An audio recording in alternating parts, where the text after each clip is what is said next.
ప్రస్తుతం ఆ వ్యక్తిని ఆరోగ్యం కూడా నిలకడగానే ఉంది. నెక్స్ట్ మరొక అంశం గనక చూసుకున్నట్టయితే అమెరికా వెళ్లే విద్యార్థులకు ఉపశమనం.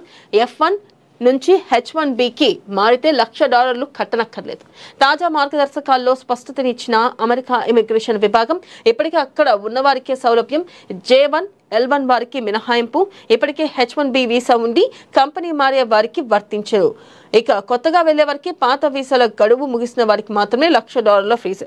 ఉల్లంఘనలు ఉంటే $1,00,000 కట్టక తప్పదని హెచ్చరిస్తున్న నిపుణులు. ప్రధానంగా చూసుకున్నట్టయితే రీసెంట్ గా ట్రంప్ ఒక విషయాన్ని ప్రకటించారు. H1B వీసా కావాలనుకుంటే $1,00,000 కట్టాలి అని చెప్పి. ఈ నేపథ్యంలో కొంత భారతీయులకు కానీ అక్కడ నివసిస్తున్న వారికి కానీ కొంత సందిగ్ధం ఏర్పడింది. $1,00,000 అంటే దానికి కూడా సడలించి ఇప్పుడు క్లారిటీగా ఈ విషయం మీద ఈ అంశం మీద చెప్పడం జరిగింది. తాజా మార్గదర్శకాలతో స్పష్టత ఇచ్చారు.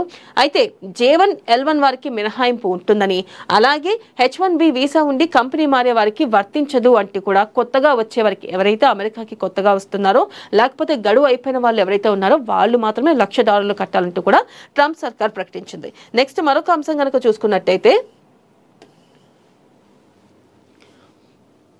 నేతలంతా అక్కడే. జూబ్లీహిల్స్ లో ప్రధాన పార్టీల మొహరింపు. రంగంలోకి మంత్రులు, ఎంపీలు, ఎమ్మెల్యేలు. త్వరలో ముఖ్యమంత్రి Revanth Reddy road show. Party తరపున ప్రచారంలో కేసీఆర్ పాల్గొనే ఛాన్స్. బీజేపీ అభ్యర్థికి మద్దతుగా కేంద్ర మంత్రులు. యూపీ, రాజస్థాన్ సీఎంలు వచ్చే అవకాశం. రసవత్రంగా మారనున్న ఉప ఎన్నిక ప్రచారం. ప్రధానంగా మనం చూసుకున్నట్టయితే ఇటు జూబ్లీహిల్స్ నేతలంతా అక్కడే. జూబ్లీహిల్స్ బై ఎలక్షన్స్ బైపోల్ జరుగుతుంది. ఈ నేపథ్యంలో కనుక చూసుకున్నట్టయితే ఇటు ప్రధాన పార్టీలు కూడా అక్కడే మోహరించాయి. అయితే ఇటు బీఆర్ఎస్ నుంచి కేసీఆర్ కూడా ప్రచారం చేస్తారు అన్నట్టు కూడా మనకు వినిపిస్తుంది. ఈ నేపథ్యంలో గనక ఒకవేళ బీఆర్ఎస్ నుంచి ప్రచారం చేస్తే కేసీఆర్, అలాగే ఇటు కాంగ్రెస్ నుంచి రోడ్ షో ఉండబోతుంది సీఎం రేవంత్ రెడ్డిది. అలాగే బీజేపీ నుంచి చూసుకున్నట్టయితే నిర్మలా సీతారామన్ కూడా ప్రచారం చేయనున్నట్లుగా ప్రధానంగా తెలుస్తుంది. ఈ నేపథ్యంలో 3 పార్టీలు ఏ మేరకు ప్రచారం చేయనున్నాయి, అసలు ఏ పార్టీ గెలిచే అవకాశం ఉంది. అలాగే చూసుకున్నట్టయితే బీజేపీ అభ్యర్థికి మద్దతుగా కేంద్ర మంత్రులు, యూపీ, రాజస్థాన్ నుంచి కూడా సీఎంలు వచ్చే అవకాశం ఉన్నట్లుగా కూడా తెలుస్తుంది. ఇక ప్రధానంగా అసలుకి రసవత్రంగా సాగే అవకాశం రసవత్రంగా సాగుతుంది ప్రస్తుతానికైతే ప్రచారం. ఈ నేపథ్యంలో ఎలక్షన్స్ రిజల్ట్స్ ఏ విధంగా ఉండబోతున్నాయి, ఏ పార్టీ గెలిచే అవకాశం ఉంది, ఓటర్లను ఎలా ప్రసన్నం చేసుకోబోతున్నారు అనేది కూడా కొంతమేరకు మనం చూసుకున్నట్టయితే ఏ విధంగా ముందుకెళ్ళబోతుంది, ఏ పార్టీ గెలవబోతుందని చెప్పి కూడా ఇటు ఆసక్తి రేకెత్తిస్తుంది. అలాగే నెక్స్ట్ కనుక చూసుకున్నట్టయితే భారీగా నామినేషన్లు. చివరి రోజు 160కి పైగా దాఖలు. అర్ధరాత్రి దాకా కొనసాగిన స్వీకరణ. మొత్తం నామినేషన్లు 250 దాటే అవకాశం. RRR ఫార్మాసిటీ బాధిత రైతులు, విశ్రాంత ఉద్యోగుల నామినేషన్లు. ప్రధానంగా చూసుకున్నట్టయితే ఇటు కాంగ్రెస్, బీజేపీ, బీఆర్ఎస్ నుంచే కాకుండా దాదాపుగా నిన్న ఒక్కరోజే లాస్ట్ రోజు కావడంతో నిన్న 12 వరకు కూడా నామినేషన్లు స్వీకరించారు. ఈ నేపథ్యంలో నిన్న ఒక్కరోజే దాదాపుగా 160కి పైగా దాఖలైనాయి.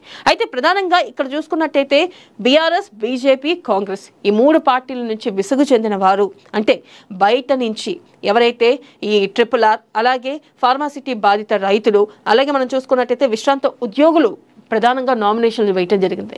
ఈ నేపథ్యంలో చూసుకున్నట్టయితే ఈ పార్టీల నుంచి అవ్వదు, ఏదైతే ఈ RRR కానీ లేదా బాధిత రైతులే కానీ ఫార్మాసిటీ వాళ్ళే కానీ ప్రధానంగా విశ్రాంత ఉద్యోగులే కానీ వీటికి విసుగు చెంది, ఈ పార్టీల నుంచి విసుగు చెంది మరి దాదాపుగా చాలా మంది నామినేషన్లు చేయడం జరిగింది. 160కి పైగా నామినేషన్లు వచ్చాయి.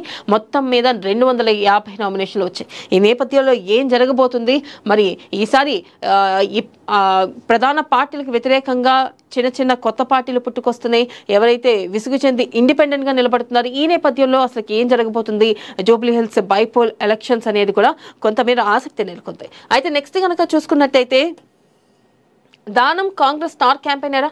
ఏ పార్టీలో ఉన్నాడో చెప్పలేని ఆయనకు ఆ బాధ్యత. కాంగ్రెస్ దిక్కుమాలిన రాజకీయాలకు ఇది నిదర్శనం. దమ్ముంటే రాజీనామా చేసి ఉప ఎన్నికల్లో గెలవాలి కేటీఆర్. పేదల ఇళ్ల కూల్చివేత ఆకాలంటే కాంగ్రెస్ ను ఓడించాలి. సీఎం రేవంత్ రెడ్డి నరకాసురుడు హరీష్ రావు. ప్రధానంగా చూసుకున్నట్టయితే దానంని స్టార్ క్యాంపెయినర్ గా ఇటు కాంగ్రెస్ పార్టీ ప్రకటించింది. ఈ నేపథ్యంలో కొన్ని విషయాలు కూడా ఎలా స్టార్ క్యాంపెయినర్ అవుతారు అంటూ కూడా హరీష్ రావు ప్రశ్నించడం జరిగింది. అంటే దానం ఒక పక్కన ఏ పార్టీలో ఉన్నాడో కూడా క్లారిటీ లేని వ్యక్తికి ఎలా అసలు స్టార్ క్యాంపెయినర్ ఇచ్చారు కాంగ్రెస్ పార్టీ. అలాగే ప్రధానంగా ఇక్కడ అంశం కనుక చూసుకున్నట్టయితే కాంగ్రెస్ కి ఏ పార్టీలో అసలు ఆ బాధ్యత ఎలా అప్పగించింది, దమ్ముంటే గనక రాజీనామా చేసి ఉప ఎన్నికలకు వెళ్లాలంటూ కూడా ఇటు కేటీఆర్ సవాల్ విసిరారు. మరొక పక్కన హరీష్ రావు కూడా కొన్ని వ్యాఖ్యలు చేశారు. సీఎం రేవంత్ రెడ్డి నరకాసుడు అంటూ కూడా ఆయన వ్యాఖ్యలు చేయడం జరిగింది.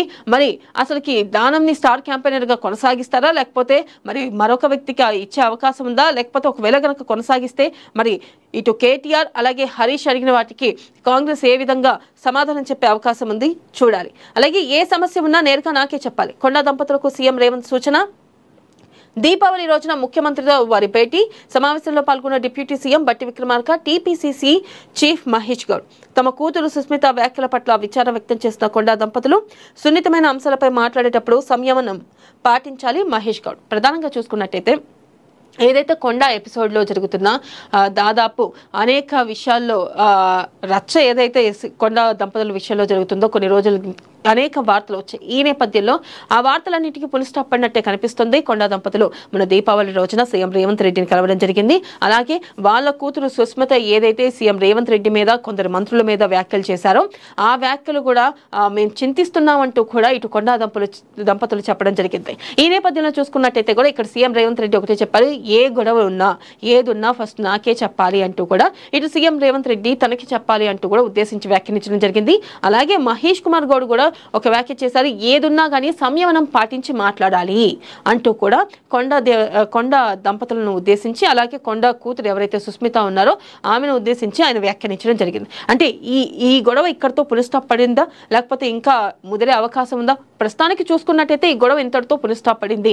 ఏదైతే కొండ దంపతుల కూతురు సుస్మిత వ్యాఖ్యలు కానీ అలాగే చూసుకున్నట్టయితే రేవంత్ రెడ్డి మీద అలాగే పొంగులేటి మీద అనేక వ్యాఖ్యలు చేశారు, కొంతమంది మంత్రుల మీద కూడా చేశారు. ఈ వ్యాఖ్యలకి ఇక్కడితో పులి స్టాప్ పడినట్టయితే ప్రజెంట్ అయితే కనిపిస్తుంది.